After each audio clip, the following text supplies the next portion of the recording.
Regla 8. Di la verdad, o por lo menos no mientas. La verdad en tierra de nadie. Cursé mis estudios de psicología clínica en la Universidad de McGill, en Montreal. Solía cruzarme con mis compañeros de clase en las instalaciones del Hospital Douglas, donde vivimos nuestras primeras experiencias directas con personas que padecían enfermedades mentales. Se trata de una institución que ocupa un inmenso terreno y docenas de edificios, algunos de los cuales están conectados por medio de túneles subterráneos que protegen tanto al personal como a los pacientes de los interminables inviernos de Montreal. En otras épocas el hospital albergaba a centenares de pacientes que estaban internados a largo plazo. Esto era antes de la aparición de los fármacos antipsicóticos y de la generalización de los movimientos de desinstitucionalización a finales de la década de 1960, que vieron el cierre de casi todos los manicomios, condenando a menudo a los pacientes entonces, liberados, a una vida mucho más dura en las calles. Así pues, a principios de la década de 1980, cuando visité el lugar por primera vez, ya solo seguían allí los casos más graves.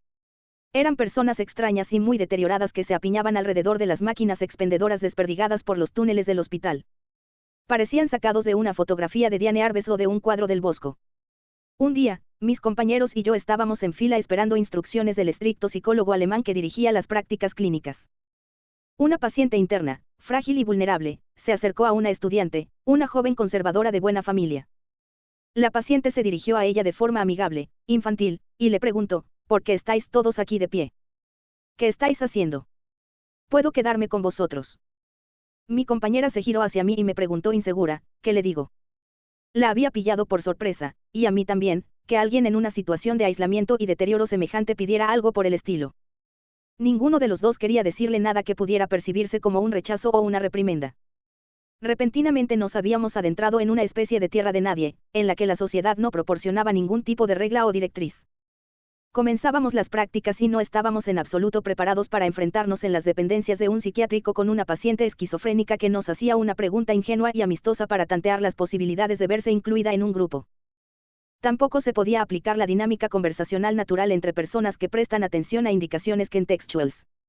¿Cuáles eran las reglas en una situación semejante, totalmente ajena a los límites de una interacción social habitual? ¿Cuáles eran exactamente las opciones? En ese instante, solo se me ocurrieron dos. Podía contarle a la paciente una historia inventada con la intención de quedar bien o podía responderle con sinceridad. Solo se admite a 8 personas en nuestro grupo, habría sido un ejemplo del primer caso, así como, es que justamente ahora nos estábamos yendo.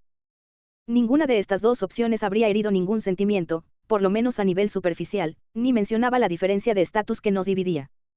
Pero ninguna de las dos habría sido exactamente cierta. Así que no me decanté por ninguna de ellas. Le dije a la paciente tan simple y directamente como pude que éramos estudiantes, que estábamos empezando las prácticas para ser psicólogos, y que por ese motivo no podía unirse a nosotros. La respuesta subrayaba la distinción que existía entre su situación y la nuestra, poniendo todavía más de relieve el contraste entre ambas. Se trataba de una respuesta más dura que una mentira piadosa bien pensada. Pero ya tenía por entonces cierta noción de que faltar a la verdad, por muy buenas intenciones que motivaran tal decisión, era algo que podía generar consecuencias imprevistas. La paciente adoptó un aire abatido y dolido, pero solo por un momento. Entonces lo comprendió y volvió a la normalidad. Era lo que había y punto. Antes de empezar mis prácticas clínicas, ya me había tocado vivir unas cuantas experiencias extrañas. De forma repentina me vi asediado por violentas compulsions, que nunca ejecuté, y a raíz de eso desarrollé la convicción de que en realidad no sabía gran cosa acerca de quién era y de qué me llevaba entre manos. Así que empecé a prestar mucha más atención a lo que hacía y decía. Fue, como poco, una experiencia desconcertante. Enseguida me dividí en dos partes, una que hablaba y otra, más distante, que prestaba atención y juzgaba. Y enseguida advertí que casi todo lo que decía no era verdad. Tenía motivos para actuar así. Quería vencer en discusiones, obtener un estatus, impresionar a gente y conseguir lo que quería. Utilizaba el lenguaje para doblar y moldear el mundo de tal forma que se encaminara allí donde pensaba que hacía falta. Pero haciéndolo me convertía en un farsante. Una vez que me di cuenta de ello, empecé a intentar decir solo aquellas cosas a las que la voz interna no se opondría. Empecé a intentar decir la verdad o, al menos, a no mentir. Y enseguida descubrí que una habilidad así resultaba muy práctica cuando no sabía qué hacer. ¿Qué hacer cuando no sabes qué hacer? Di la verdad. Así que eso fue lo que hice mi primer día en el Hospital Douglas. Más adelante tuve un paciente paranoico y peligroso. Trabajar con personas paranoicas es todo un desafío. Piensan que son víctimas de misteriosas fuerzas conspirativas que traman sus malvados planes en la oscuridad. Los paranoicos están siempre alerta, siempre concentrados. Prestan atención a las indicaciones no verbales de una forma extremadamente manifiesta, nada común en interacciones humanas ordinarias. Se equivocan a la hora de interpretarlas, ahí está precisamente la paranoia, pero a pesar de eso son prácticamente insuperables en su habilidad de detectar segundas intenciones, juicios y falsedades.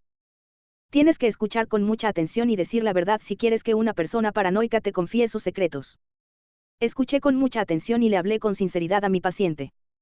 De vez en cuando, él relataba fantasías espeluznantes consistentes en despellejar a personas para vengarse. Entonces me fijaba en mi propia reacción, prestaba atención a los pensamientos e imágenes que emergían en el teatro de mi imaginación a medida que le hablaba y le decía lo que observaba. No pretendía controlar o dirigir sus acciones y pensamientos, ni tampoco los míos.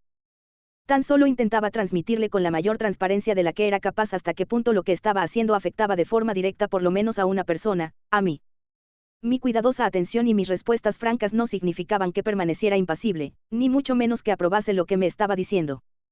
Cuando me asustaba, y eso ocurría a menudo, le decía que sus palabras y sus acciones estaban erradas, que se iba a meter en un buen lío. A pesar de todo, me hablaba porque lo escuchaba y porque respondía con honestidad incluso si no le daba la razón. Confiaba en mí a pesar de, o mejor dicho, a causa de, mis objeciones. Era paranoico, pero no estúpido. Sabía que su comportamiento era socialmente inaceptable y sabía que, sin duda, cualquier persona decente reaccionaría con horror ante sus malsanas fantasías. Confiaba en mí y se mostraba dispuesto a hablar conmigo precisamente porque yo reaccionaba de ese modo. Y sin esa confianza no existía la menor posibilidad de entenderse. Sus problemas solían comenzar con una situación de carácter burocrático, por ejemplo en un banco. Entraba en una institución con la intención de realizar algún tipo de trámite sencillo, ya fuera abrir una cuenta, pagar una factura o solventar algún error. Por lo general, acababa encontrándose con las típicas personas nada dispuestas a ayudar que uno suele encontrarse en esa clase de lugares. La persona en cuestión no admitía el documento de identificación que le entregaba o requería determinada información que era innecesaria o bien resultaba complicada de obtener. Entiendo que en algunas ocasiones el trajín burocrático resultaba ineludible, pero en otras el tema se complicaba de forma gratuita en virtud de los mediocres abusos relacionados con el poder burocrático. Mi paciente estaba obsesionado con el honor, que para él era más importante que la seguridad, la libertad o las posesiones. Siguiendo esa lógica, puesto que los paranoicos son de una lógica impecable, no podía permitir que nadie lo menospreciara, insultara o tratara con desdén, ni siquiera lo más mínimo. Era incapaz de pasar nada por alto.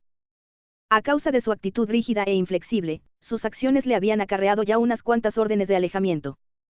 No obstante, una orden de alejamiento tan solo consigue disuadir a la clase de personas que nunca habrían recibido una, para empezar. Su frase favorita en este tipo de situaciones era, voy a ser tu peor pesadilla. He llegado a desear ardientemente ser capaz de pronunciar algo así tras haberme topado con obstáculos burocráticos innecesarios, pero la verdad es que lo mejor suele ser no decir nada.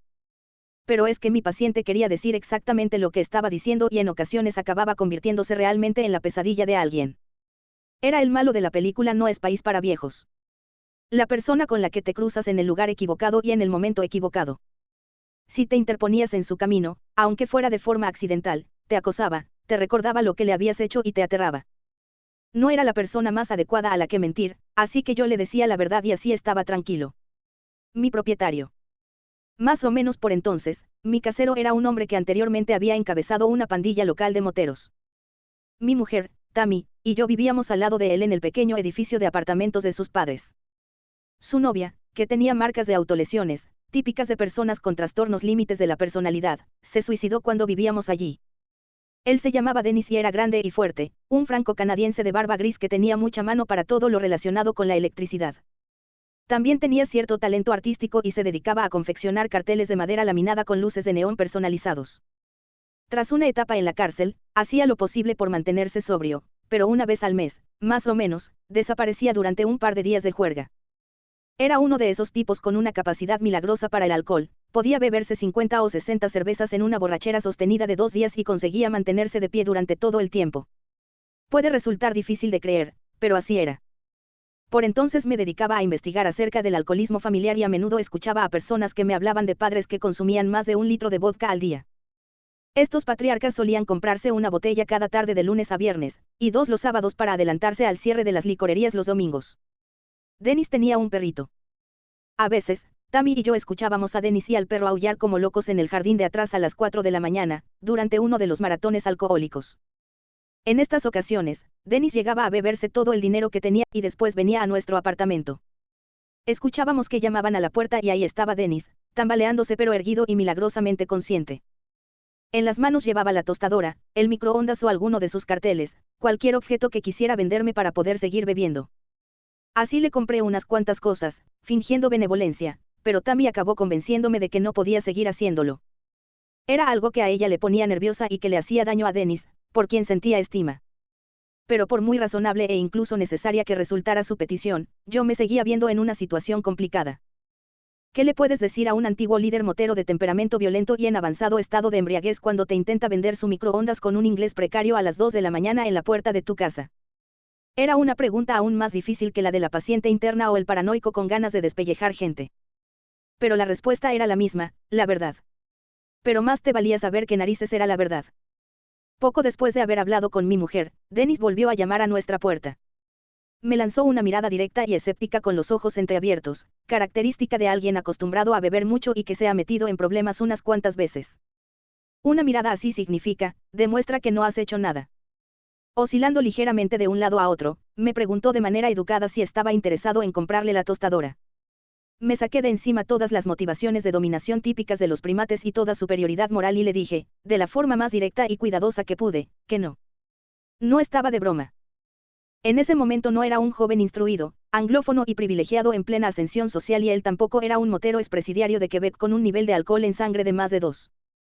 No, éramos dos hombres de buena voluntad intentándonos ayudar, poniendo ambos de nuestra parte para hacer lo correcto. Le dije que me había dicho que estaba intentando dejar de beber y que no sería bueno para él que le diera más dinero. Le dije que Tammy, a quien él respetaba, se ponía nerviosa cuando venía tan tarde a intentar vendernos cosas. Durante 15 segundos me fulminó con la mirada sin decir una palabra. Fue un intervalo de tiempo más que suficiente. Sabía que estaba buscando la más mínima expresión que me traicionara y mostrase sarcasmo, engaño, desprecio o autocomplacencia. Pero lo había sopesado muy bien y durante mucho tiempo, así que solo dije cosas de las que estaba convencido. Había elegido con mucho cuidado las palabras que iba a pronunciar, en lo que había sido una auténtica travesía por zonas pantanosas tratando de seguir un sendero de piedra medio sumergido en la ciénaga. Dennis se giró y se fue. Y es más, a pesar de su nivel de alcoholismo profesional, recordaría nuestra conversación. Nunca volvió a intentar venderme nada y nuestra relación, que, teniendo en cuenta la distancia cultural que existía entre ambos, era buena, se hizo aún más sólida. Ir a lo fácil o decir la verdad no son solamente dos opciones distintas. Son dos caminos diferentes que atraviesan la vida. Son dos formas totalmente distintas de existir. Manipular el